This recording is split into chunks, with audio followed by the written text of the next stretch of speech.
Olá, eu sou Hilton Santos e sejam todos bem-vindos mais uma vez aqui no canal, que tem por objetivo contar histórias bíblicas em uma linguagem acessível a todos. Se você gostar do conteúdo, por favor, deixe o seu like e se inscreva aqui no nosso canal, que vai nos ajudar bastante. Bom, num outro vídeo, alguns vídeos passados, a gente falou de Josué, né? Assim que Josué assumiu o lugar deixado por Moisés, ele pediu para que o povo se preparasse, né? Galera, olha, se prepara aí, ele deu um período aí de uns 3 dias para vocês, ó, se preparem o povo, porque eu vou mandar os espias lá para Jericó e nesse meio tempo vocês se preparem, porque, como eu disse, quando a gente atravessar, aí que o bicho vai pegar, né? Então o povo se preparou para esses 3 dias, os espias foram, voltaram, deram o relatório da cidade lá de Jericó, falaram de Raabe, etc, etc, ficou tudo certinho, beleza. Então no dia seguinte, agora cessado lá o período de 3 dias, seria então o dia que eles iam atravessar o Jordão. Só que tem um detalhe, né? O Jordão naquela época era época de cega. Então o Jordão estava cheio, mais cheio que nos outros meses, né? O Jordão já é um rio já cheio de corredeiras, já é um rio difícil. E naquele tempo de cheia já era simplesmente impossível atravessar o Jordão a pé. Mas Josué disse, né? Deus através de Josué falou: olha, vocês vão atravessar o Jordão. E o povo ficou assim meio, se mandou, né? Então tá certo. Então levantou todo mundo de madrugada, os sacerdotes colocaram suas estolas, suas vestes especiais, foi todo um ritual, né? Eles passaram primeiro no meio do povo, carregando a arca da aliança, com todos os seus apetrechos, os filhos de Levi carregando a arca, né?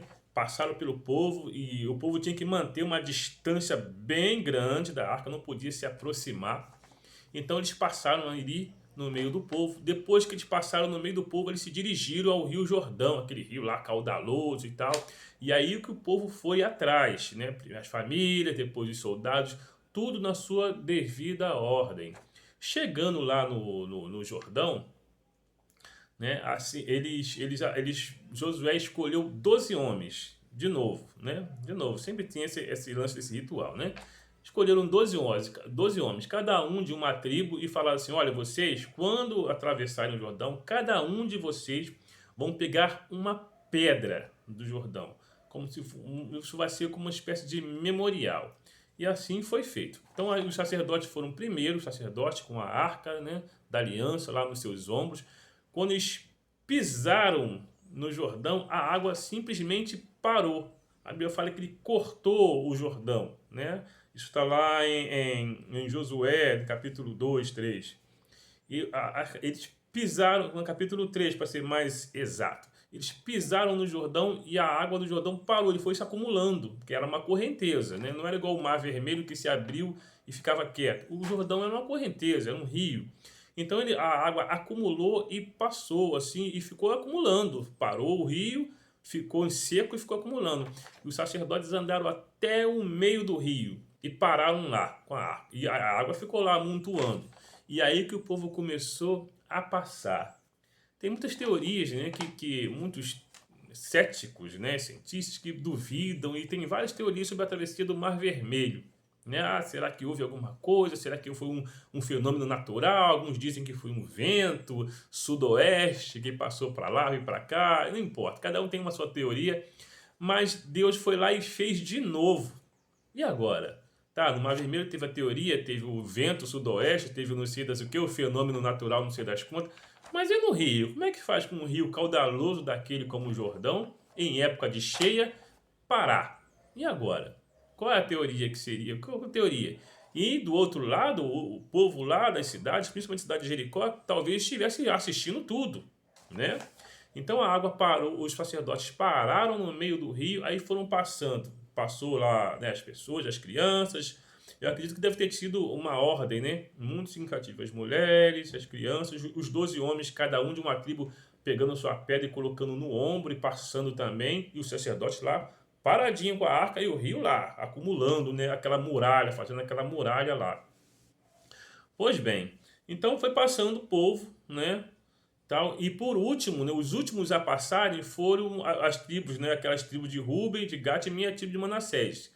Não sei se vocês viram os últimos vídeos que Josué falou: olha, vocês vão passar, vão ajudar a galera lá, seus irmãos, a conquistar lá a terra, mas a herança de vocês é do lado de cá do rio. Vocês só vão atravessar para ajudar a galera lá na guerra. Depois vocês vão voltar, porque a herança de vocês estão aqui, certo? Beleza? Beleza. Então essa tribo passou naqueles soldados. Imagina aqueles soldados passando tudo com cara de mal, né? Passando tudo armado, com as armas em punho. A Bíblia fala que eles passaram, né, com a arma em punho, armados, prontos para a guerra, né, com as espadas, escudos, elmos e armaduras. Passaram lá aquele ritual todo, todo mundo sério, solene, e passaram, né? Tá, os últimos já passaram. Só dessa tribo, dessas 2 tribos e meia, são 40 mil homens. Só olha essa tribo, olha o tamanho do povo. Olha, imaginem quanto tempo eles levaram atravessando o Jordão. Porque 40 mil homens só de guerra, fora todo o resto da população, as mulheres, as crianças, né? Idosos não tinha, porque, enfim, já tinham morrido antes, mas as mulheres, as crianças, enfim, os jovens, né, os rapazes passando, e os homens de guerra passando. Só de Ruben, Gad e meia tribo de Manassés eram 40 mil homens armados para a guerra. E depois dessa travessia que atravessou o último, aí os sacerdotes continuaram a sua coisa, e logo assim que os sacerdotes pisaram no final da outra margem, o rio Jordão voltou ao seu curso natural, né? Aquela água, aquele paredão de água que tinha se formado, voltou ao seu curso natural.